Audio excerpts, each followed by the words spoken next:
الحمد لله رب العالمين، والصلاة والسلام على خاتم النبيين وخاتم المعصومين، أما بعد، فأعوذ بالله من الشيطان الرجيم. بسم الله الرحمن الرحیم۔ محترم سامعین کرام، آج ہم سورہ بقرہ آیت نمبر 148 سے 152 تک کا ترجمہ اور تفسیر سورۃ الجنان سے بیان کریں گے۔ یہ سورہ دوسرے پارے کا دوسرا رکوع ہے۔ بسم اللہ الرحمن الرحیم۔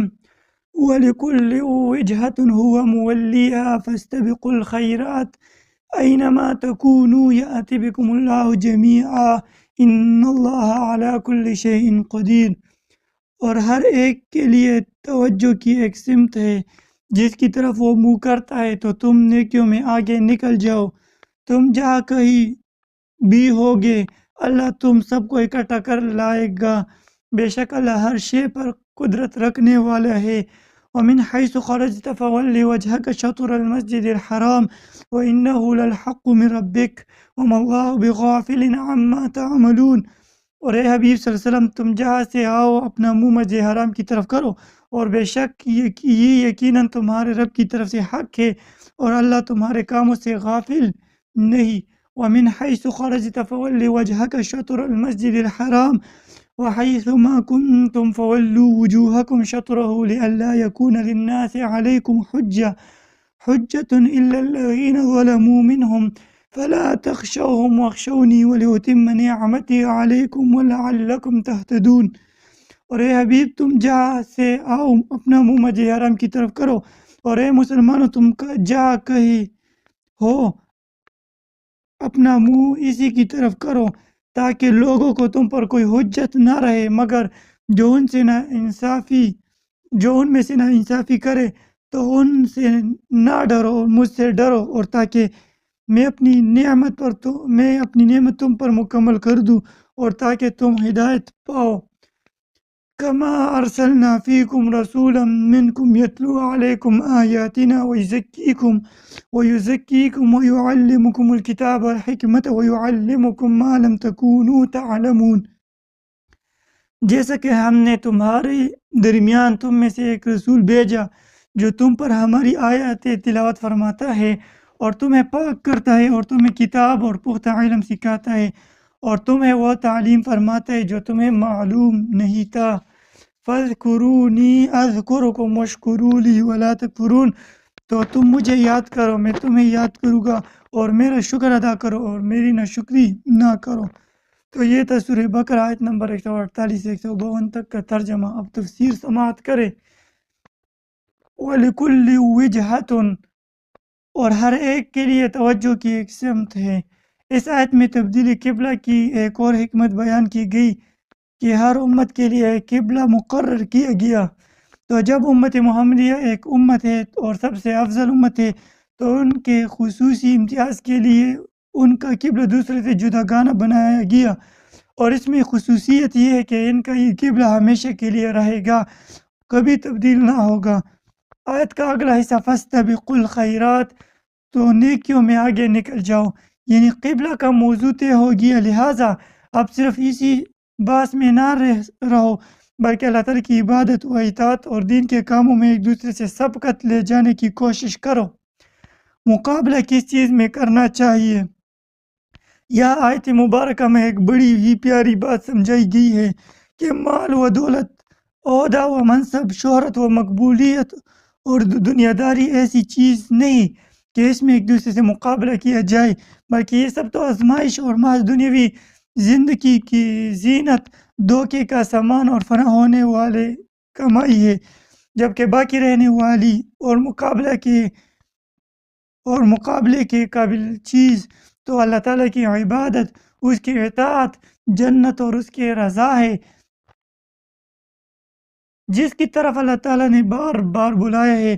صحابہ کرام رضی اللہ تعالیٰ عنہم اجمعین کی سیرت میں نیکیوں میں مقابلے اور سبقت لے جانے کے بکثرت نظارے دیکھے جا سکتے ہیں، جیسے حضرت عمر فاروق رضی اللہ تعالیٰ عنہ غزوہ تبوک میں گھر کا آدھا مال خیرات کرنے کے لیے لائے، تو حضرت سیدنا ابو بکر صدیق رضی اللہ تعالیٰ عنہ گھر کا سارا سامان لے آئے۔ یہ روایت شرح الزرقانی میں موجود ہے۔ صحابہ کرام رضی اللہ تعالیٰ عنہم میں باپ بیٹے میں جہاد میں شرکت کی لباس ہوتی۔ ہر کوئی کہتا کہ میں شرکت کروں گا، تم گھر پر رہو، حتیٰ کہ معذور صحابہ کرام رضی اللہ تعالیٰ عنہم بھی راہ خدا میں شہادت کے لیے بے قرار رہتے۔ مدارج النبوہ میں موجود ہے۔ غربت و بے کسی کی وجہ سے راہ خدا میں سفر نہ کر سکنے والے صحابہ روتے تھے۔ سورہ توبہ کی آیت نمبر 92 میں ایک صحابی رضی اللہ تعالیٰ عنہ اگر آدھی رات عبادت کرتا تو دوسرا پوری رات، ایک صحابی اگر تہائی قرآن کی تلاوت کرتا تو دوسرا آدھے قرآن کی۔ اللہ تعالیٰ ہمیں بھی نیکیوں میں ایک دوسرے سے سبقت لے جانے کی توفیق اور جذبہ عطا فرمائے۔ اس دور میں لوگ ایک دوسرے سے مال میں، جائیداد میں، ایک دوسرے سے بڑے گھر بنانے میں، گاڑیوں میں وغیرہ میں مقابلہ کرتے ہیں، لیکن اس آیت سے ہمیں کیا پتہ چلتا ہے؟ فاستبقوا الخیرات، کہ نیکیوں میں، نیک کاموں میں ایک دوسرے سے مقابلہ کرو۔ آیت کا اگلا حصہ اینما تکونو، تم جہاں کہیں بھی ہوگے، یعنی اے مسلمانوں اور اہل کتاب، تم جہاں کہیں بھی ہوگے، قیامت کے دن اللہ تم سب کو اکٹھا کر لائے گا، اور وہ اطاعت گزار بندوں کو ثواب دے گا اور نافرمانوں کو عذاب میں مبتلا کر دے گا۔ بے شک اللہ تعالیٰ ہر شے پر قدرت رکھنے والا ہے، تو وہ ہر مخلوق کو مرنے کے بعد دوبارہ زندہ کرنے، اطاعت گزاروں کو ثواب دینے اور سزا کے مستحق افراد کو عذاب دینے پر قادر ہے۔ تفسیر خازن میں موجود ہے۔ اگلی آیت وَمِنْ حَيْثُ خَرَجْتَ، اور تم جہاں سے آؤ، یعنی اے حبیب صلی اللہ علیہ وسلم، آپ خواہ کسی شہر سے سفر کے لیے نکلے، بہرحال نماز میں اپنا منہ مسجد حرام یعنی کعبہ شریف کی طرف کرے، کیونکہ جس طرح حالت اقامت میں کعبہ کی طرف منہ کرنے کا حکم ہے، اسی طرح سفر میں بھی یہی حکم ہے۔ اور بے شک کعبہ کو قبلہ بنایا جانا ضرور آپ کے رب عز و جل کی طرف سے حق اور حکمت کی عین موافق ہے، اور اے مسلمانوں، اللہ تعالیٰ تمہارے اعمال سے غافل نہیں، اس لیے وہ تمہیں اس عمل کی بہترین جزا دے گا۔ تفسیر البیان میں اس آیت کے تحت موجود ہے۔ اگلی آیت وَمِنْ حَيْثُ خَرَجْتَ، اور تم جہاں سے آؤ، اس رکوع میں 3 مرتبہ نبی کریم صلی اللہ علیہ وسلم اور مسلمانوں کو مسجد حرام یعنی کعبہ کی طرف منہ کر کے نماز پڑھنے کا حکم دیا گیا ہے۔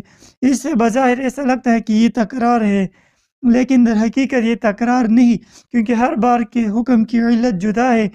پہلی بار جب نماز میں مسجد حرام کی طرف منہ کرنے کا حکم دیا گیا تو اس کی علت یہ بیان ہوئی کہ اللہ تعالیٰ اپنے حبیب صلی اللہ علیہ وسلم کی رضا جوئی کے لیے مسجد حرام کو قبلہ بنایا اور نماز میں اس کی طرف منہ کرنے کا حکم دیا۔ دوسری مرتبہ جب مسجد حرام کی طرف منہ کرنے کا حکم دیا تو اس کی علت یہ ہے کہ بیان فرمائی کہ اللہ تعالیٰ نے ہر امت کا الگ الگ قبلہ بنایا ہے، جس کی طرف تم منہ کر کے وہ نماز پڑھتے ہیں، اور جب امت محمد بھی ایک امت ہے تو ان کا قبلہ مسجد حرام کو بنایا اور اس کی طرف منہ کر کے انہیں نماز پڑھنے کا حکم دیا گیا۔ تیسری مرتبہ جب یہ حکم دیا گیا تو اس کی یہ علت بیان فرمائی کہ قبلے کے معاملے میں یہودی مسلمانوں کے خلاف حجت قائم نہ کر سکے۔ تفسیر کبیر میں موجود ہے یہ تینوں علت ہے۔ اس آیت کا اگلا حصہ وَحَيْثُ مَا كُنْتُمْ فَوَلُّوا وُجُوهَكُمْ شَطْرَهُ، اور اے مسلمانوں، تم جہاں کہیں ہو اپنا منہ اسی کی طرف کرو۔ اس آیت میں مجموعی طور پر لوگوں سے فرما دیا گیا کہ تم حالت سفر میں ہو یا حالت اقامت میں، جنگل و بیابان میں ہو یا شہر میں، ہر جگہ، ہر حالت میں اور ہر وقت تم سب نے نماز میں خانہ کعبہ ہی کی طرف منہ کرنا ہے، تاکہ یہودیوں کو اعتراض کا حق نہ رہے کہ ان کی کتابوں میں تو قبلہ کی تبدیلی کا لکھا ہوا تھا، لیکن اس نبی نے تو ایسا کیا ہی نہیں، یا وہ یہ اعتراض نہ کر سکے کہ یہ نبی ہمارے دین کی تو مخالفت کرتے ہیں لیکن قبلہ ہمارے والا ہی مانتے ہیں، اور مشرکین کو اعتراض کرنے کا موقع نہ ملے کہ نبی کریم صلی اللہ علیہ وسلم نے قریش کی مخالفت میں حضور نبی حضرت ابراہیم اور حضرت اسماعیل علیہ السلام کا قبلہ بھی چھوڑ دیا، حالانکہ نبی کریم صلی اللہ علیہ وسلم ان کی اولاد میں سے ہے بھی مانتے اور ان کی عظمت و بزرگی مانتے بھی ہے۔ تفسیر خازن میں موجود ہے۔ آیت کا اگلا حصہ الا الذین ظلموا منہم، مگر جو ان میں انصافی کرے اس آیت میں یعنی اللہ تعالیٰ کی طرف سے تو حجت پوری ہو چکی ہے، اب بھی اگر کوئی اعتراض کرتا ہے تو وہ خود ظالم ہے۔ یاد رہے دین کی راہ میں تعان سنن انبیاء اکرام علیہ السلام کی سنت رہی ہے۔ اس آیت کا اگلا حصہ فلا تخشوہم واخشونی، تو ان سے نہ ڈرو اور مجھ سے ڈرو۔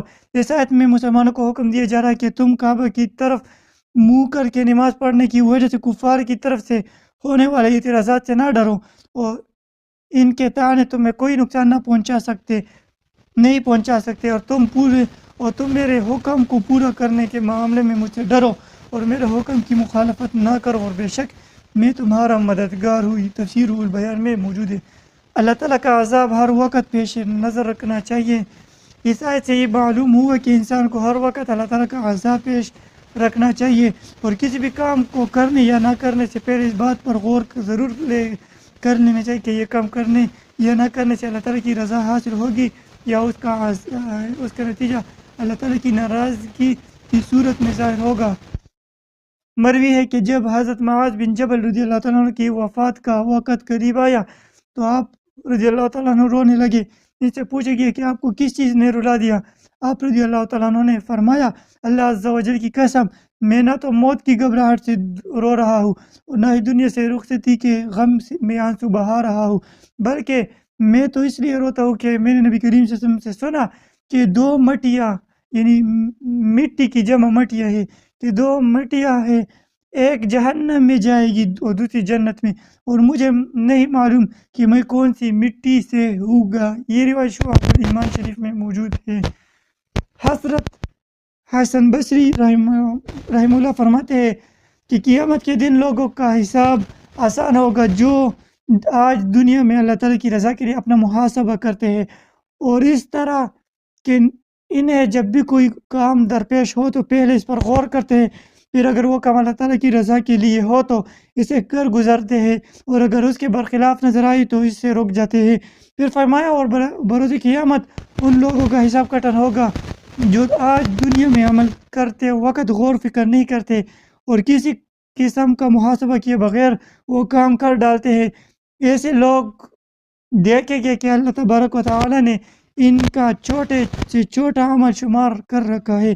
پھر آپ رضی اللہ تعالیٰ نے آیت کریمہ تلاوت فرمائی، وَيَقُولُونَ يَا وَيْلَتَنَا مَا لِهَذَا الْكِتَابِ لَا يُغَادِرُ صَغِيرَةً وَلَا كَبِيرَةً إِلَّا أَحْصَاهَا، اور کہے گے ہائے ہماری خرابی، اس نامہ اعمال کو کیا ہے کہ اس نے ہر چھوٹے اور بڑے گناہ کو گھیرا ہوا ہے۔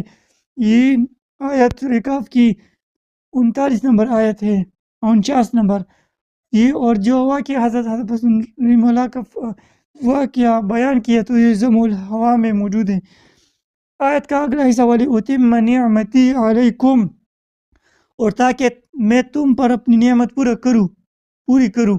اس آیت کا خلاصہ یہ ہے کہ مسلمانوں، جس طرح اللہ تعالیٰ نے اپنے حبیب صلی اللہ علیہ وسلم کو تمہارا رسول بنایا جو کہ تمہارے سامنے حق کی طرف ہدایت دینے والی آیت تلاوت فرماتے ہیں، رشد و ہدایت کے راستے کی طرف رہنمائی کرتے ہیں، اللہ تعالیٰ کی وحدانیت اور اس کی عظیم قدرت پر قطعی دلائل قائم کرتے ہیں، تمہیں بت پرستی کی نجاست سے پاک کرتے ہیں، اور تمہیں وہ چیز سکھاتے ہیں جن سے تم اپنے نفسوں کو پہچان سکو اور ان کا تزکیہ کر سکو۔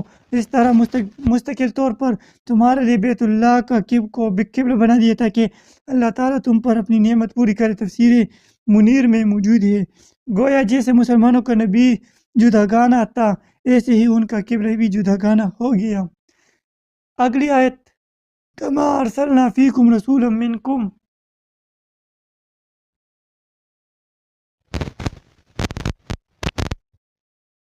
جیسا کہ ہم نے تمہاری درمیان میں سے ایک رسول بھیجا۔ خانہ کعبہ کی تبدیلی اللہ تعالیٰ کی بہت بڑی نعمت تھی۔ اب اس سے بڑی نعمت یعنی حضور سید المرسلین صلی اللہ علیہ وسلم کا بیان ہے۔ جیسے خانہ کعبہ کو حضرت ابراہیم علیہ السلام سے نسبت ہے، ایسے ہی ہمارے آقا و مولا محمد عربی صلی اللہ علیہ وسلم کو بھی حضرت ابراہیم علیہ السلام سے نسبت ہے۔ کعبہ حضرت ابراہیم علیہ السلام کی تعمیر کا نتیجہ ہے، اور حضور نبی کریم صلی اللہ علیہ وسلم اس تعمیر کے بعد کی دعا کا ثمر ہے جو حضرت ابراہیم نے فرمائی تھی۔ اللہ تعالیٰ کی سب سے بڑی نعمت، یاد رہے کہ حضور نبی کریم صلی اللہ علیہ وسلم اللہ تعالیٰ کی سب سے بڑی نعمت ہے۔ حضور نبی کریم صلی اللہ علیہ وسلم کو اللہ تعالیٰ خود اپنا احسان قرار دیتا ہے، جیسے قرآن کریم میں ہے لقد من اللہ علی المؤمنین اذ بعث فیہم رسولا، بے شک اللہ نے ایمان والوں پر بڑا احسان فرمایا جب ان میں سے ایک رسول مبعوث فرمایا۔ سورہ آل عمران آیت نمبر 163۔ اور وہ رسول بھی کیسے ہے؟ قرآن، علم قرآن، فہم قرآن، اسرار قرآن، حکمت، طہارت نفس، تزکیہ قلب، اصلاح ظاہر و باطن اور دنیا و آخرت کی ساری بھلائی دینے والے ہیں۔ اسی تطہیر و تزکیہ کو ایک اور جگہ ارشاد فرماتا ہے خذ من اموالہم صدقۃ تطہرہم وتزکیہم بہا، اے حبیب تم ان کے مال سے زکوٰۃ وصول کرو جس سے تم انہیں ستھرا اور پاکیزہ کرو۔ یہ آیت سورۃ توبہ کی آیت نمبر 103 ہے۔ اگلی آیت وَيُعَلِّمُكُم مَّا لَمْ تَكُونُوا تَعْلَمُونَ، آیت کا اگلا حصہ، اور وہ تمہیں تعلیم فرماتا ہے جو تمہیں معلوم نہیں۔ پھر قرآن اور احکام الہیہ جو ہم نہیں جانتے وہ تاجدار رسالت صلی اللہ علیہ وسلم ہمیں سکھاتے ہیں۔ نبی کریم صلی اللہ علیہ وسلم سب کچھ سکھاتے ہیں، اور حقیقت یہ ہے کہ صرف ظاہری مضامین قرآن اور اللہ تعالیٰ کے احکام ہی نہیں بلکہ حضور نبی کریم صلی اللہ علیہ وسلم سب کچھ سکھاتے ہیں، کیونکہ آپ صلی اللہ علیہ وسلم اولین و آخرین کے علوم کے جامع ہیں۔ حضور صلی اللہ علیہ وسلم کو سب علوم کا علم تھا اور ہے۔ قصیدہ بردہ شریف میں امام بوصیری رحمہ اللہ فرماتے ہیں فاق النبیین فی خلق وفی خلق ولم یدانوہ فی علم ولا کرم، یعنی آپ حسن و جمال اور اخلاق میں تمام نبیوں پر فائق ہے اور علم و کرم میں کوئی آپ کے برابر نہیں۔ یعنی بخاری شریف میں بھی ہے، حضرت عمر فاروق رضی اللہ تعالیٰ سے روایت ہے کہ آقا نامدار صلی اللہ علیہ وسلم ایک مرتبہ ہمارے درمیان کھڑے ہوئے اور ہم کو مخلوق کی پیدائش کی خبریں دینے لگے، یہاں تک کہ بیان کیا کہ جنتی لوگ اپنی منزلوں میں پہنچ گئے اور جہنمی اپنی منزلوں میں، جس نے یاد رکھا اس نے یاد رکھا، جو بھول گیا وہ بھول گیا، یعنی تمام کائنات کی خبریں ارشاد فرما دی۔ یہ روایت بخاری شریف میں موجود ہے۔ اور علم مصطفیٰ صلی اللہ علیہ وسلم کی تفصیل اور اس کے متعلق بہت سی روایات سماعت کرنے کے لیے اس چینل یعنی روشنی دین چینل کے انبیاء اور اولیاء کرام علیہ السلام کا علم غیب، اس پلے لسٹ میں آپ کو بے شمار 30 سے زیادہ حدیث اور قرآن کریم کی آیات اور حضرت یوسف، حضرت یعقوب علیہ السلام کا علم مبارک بھی آپ سماعت کریں گے، وہاں پر تفصیل سے سنیں۔ حضور نبی کریم صلی اللہ علیہ وسلم کے ہر قول و فعل میں وہ علم و حکمت ہے کہ دنیا آج تک وہ تمام علم و حکمت معلوم نہیں کر سکے۔ انی اذکرکم، تو تم میری یاد کرو۔ کائنات کی سب سے بڑی نعمت حضور نبی کریم صلی اللہ علیہ وسلم کا ذکر کرنے کے بعد اب ذکر الہی اور نعمت الہی پر شکر کرنے کا فرمایا جا رہا ہے۔ ذکر کی اقسام، ذکر 3 طرح کا ہوتا ہے، نمبر 1 زبانی، نمبر 2 قلبی یعنی دل سے، نمبر 3 اعضاء بدن کے ساتھ۔ زبانی ذکر میں تسبیح و تقدیس، حمد و ثنا، توبہ و استغفار، خطبہ و دعا اور نیکی کی دعوت وغیرہ سب شامل ہے۔ قلبی ذکر میں اللہ تعالیٰ کی نعمتوں کو یاد کرنا، اس کی عظمت اور کبریائی، رفعت، شان اور اس کی قدرت کے دلائل میں غور فکر کرنا داخل ہے۔ نیز علماء کا شرعی مسائل میں غور کرنا بھی اسی میں داخل ہے۔ اعضاء بدن کے ذکر سے مراد یہ ہے کہ اپنے اعضاء سے اللہ تعالیٰ کی نافرمانی نہ کی جائے بلکہ اعضاء کو اطاعت الہی کے کاموں میں استعمال کیا جائے۔ تفسیر ساوی میں موجود ہے۔ ذکر کے فضائل تو روایات میں بے شمار ہے، ہم مختصر 10 روایات آپ کے سامنے پیش کرتے ہیں۔ نمبر 1، اللہ کا ذکر ایمان کامل کی نشانی ہے، یہ روایت مسند امام احمد میں موجود ہے۔ نمبر 2، ذکر اللہ دنیا و آخرت کی ہر بھلائی پانے کا ذریعہ ہے، یہ روایت مشکات المصابیح میں موجود ہے۔ نمبر 3، ذکر الہی عذاب الہی سے نجات دلانے والا ہے، موطا امام مالک میں یہ روایت موجود ہے۔ نمبر 4، ذکر کرنے والے قیامت کے دن بلند درجے میں ہوگے، یہ شرح السنن میں موجود ہے۔ نمبر 5، ذکر کے حلقے جنت کی کیاریاں ہے، ترمذی شریف میں یہ روایت موجود ہے۔ 6، ذکر کرنے والوں کو فرشتے گھیر لیتے ہیں اور رحمت ڈھانپ لیتی ہے، یہ روایت ترمذی شریف میں موجود ہے۔ 7ویں روایت، شب قدر میں اللہ کا ذکر کرنے والوں کو حضرت جبرائیل علیہ السلام دعائیں دیتے ہیں، یہ روایت شعب الایمان میں موجود ہے۔ نمبر 8، ذکر کرنے والوں کی صحبت میں بیٹھنے والا بھی محروم نہیں رہتا، یہ روایت مسند امام احمد میں موجود ہے۔ 9، اللہ کا ذکر کرنے سے شیطان دل سے ہٹ جاتا ہے، یہ روایت بخاری شریف میں موجود ہے۔ 10ویں روایت، اللہ کے ذکر سے دل کی صفائی ہوتی ہے، یہ روایت مشکات المصابیح میں موجود ہے۔ اس آیت کا اگلا حصہ اذکرکم، میں تمہیں یاد کروں گا، اللہ تعالیٰ کی اطاعت سے یاد کرنے والوں کو اپنی مغفرت کے ساتھ، شکر کے ساتھ یاد کرنے والوں کو اپنی نعمت کے ساتھ، محبت کے ساتھ یاد کرنے والوں کو اپنے قرب کے ساتھ یاد فرماتا ہے۔ بخاری شریف میں ہے، حضرت ابو ہریرہ رضی اللہ تعالیٰ سے روایت ہے، نبی کریم صلی اللہ علیہ وسلم نے فرمایا، اللہ تعالیٰ ارشاد فرماتا ہے، میں اپنے بندے کے گمان کے نزدیک ہوتا ہوں جو مجھ سے رکھے، اور جب وہ میرا ذکر کرتا ہے تو میں اس کے ساتھ ہوتا ہوں۔ اگر بندہ مجھے اپنے دل میں یاد کرتا ہے تو میں بھی اسے اکیلا ہی یاد کرتا ہوں، اور اگر وہ مجھے مجمع میں یاد کرتا ہے تو میں اسے بہتر مجمع میں یاد کرتا ہوں۔ اگر وہ بالشت میرے قریب ہوتا ہے تو میں گز بھر اس کے قریب ہوتا ہوں، اور اگر وہ گز بر سے قریب ہوتا ہے تو میں دونوں ہاتھوں کے پلاؤ کے برابر اس سے قریب ہو جاتا ہوں، اور اگر وہ چل کر میری طرف آتا ہے تو میں دوڑ کر اس کی طرف جاتا ہوں۔ یعنی جیسے اللہ کی شان ہے، یا مراد یہ ہے کہ اللہ تعالیٰ کی رحمت اس کی طرف زیادہ تیزی سے متوجہ ہوتی ہے۔ یہ روایت بخاری شریف میں موجود ہے۔ آیت کا اگلا حصہ وشکروا لی، اور میرا شکر کرو۔ جب کفر کا لفظ شکر کے مقابلے میں آئے تو اس کا معنی ناشکری، اور جب اسلام یا ایمان کے مقابلے میں ہو تو اس کا معنی بھی ایمانی ہوتا ہے۔ یہ آیت میں کفر سے مراد ناشکری ہے۔ شکر کی تعریف، شکر کا مطلب ہے کسی کے احسان و نعمت کی وجہ سے زبان، دل یا اعضاء کے ساتھ اس کی تعظیم کی جائے۔ حضرت موسیٰ علیہ السلام نے عرض کی، یا اللہ عز و جل، میں تیرا شکر کیسے ادا کروں کہ میرا شکر کرنا بھی تو تیری ایک نعمت ہے۔ اللہ تعالیٰ نے ارشاد فرمایا، جب تو نے یہ جان لیا کہ ہر نعمت میری طرف سے ہے اور اس پر راضی رہا تو یہ شکر ادا کرنا ہے۔ یہ روایت احیاء العلوم میں امام غزالی نے نقل فرمایا ہے۔ شکر کے فضائل اور ناشکری کی مذمت۔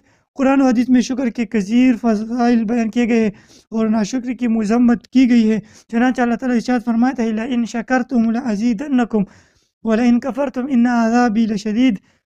اگر تم میرا شکر ادا کرو گے تو میں تمہیں اور زیادہ عطا کروں گا، اور اگر تم ناشکری کرو گے تو میرا عذاب سخت ہے۔ اور یہ آیت سورہ ابراہیم کی آیت نمبر 7 ہے۔ اور حضرت انس رضی اللہ تعالیٰ سے روایت نبی کریم صلی اللہ علیہ وسلم نے ارشاد فرمایا، جب اللہ تعالیٰ اپنے بندے پر کوئی نعمت نازل فرماتا ہے اور وہ کہتا ہے الحمدللہ، تو یہ کلمہ اللہ کے نزدیک اسے نعمت دینے سے بہتر ہوتا ہے۔ یہ روایت ابن ماجہ شریف میں موجود ہے۔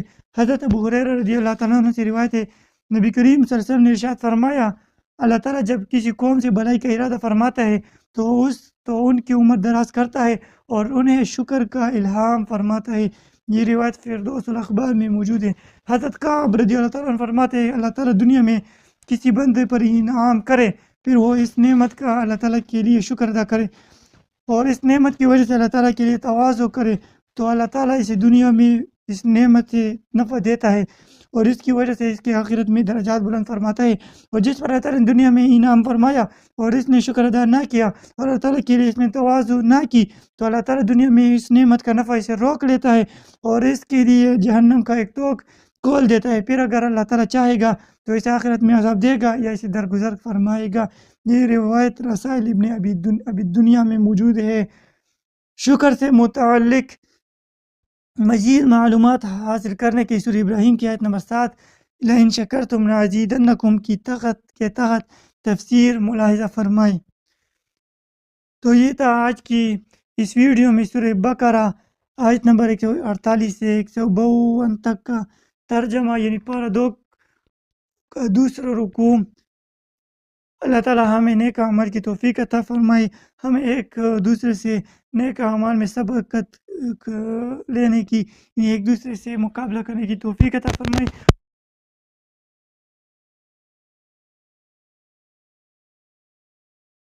شکر سے محفوظ رکھے۔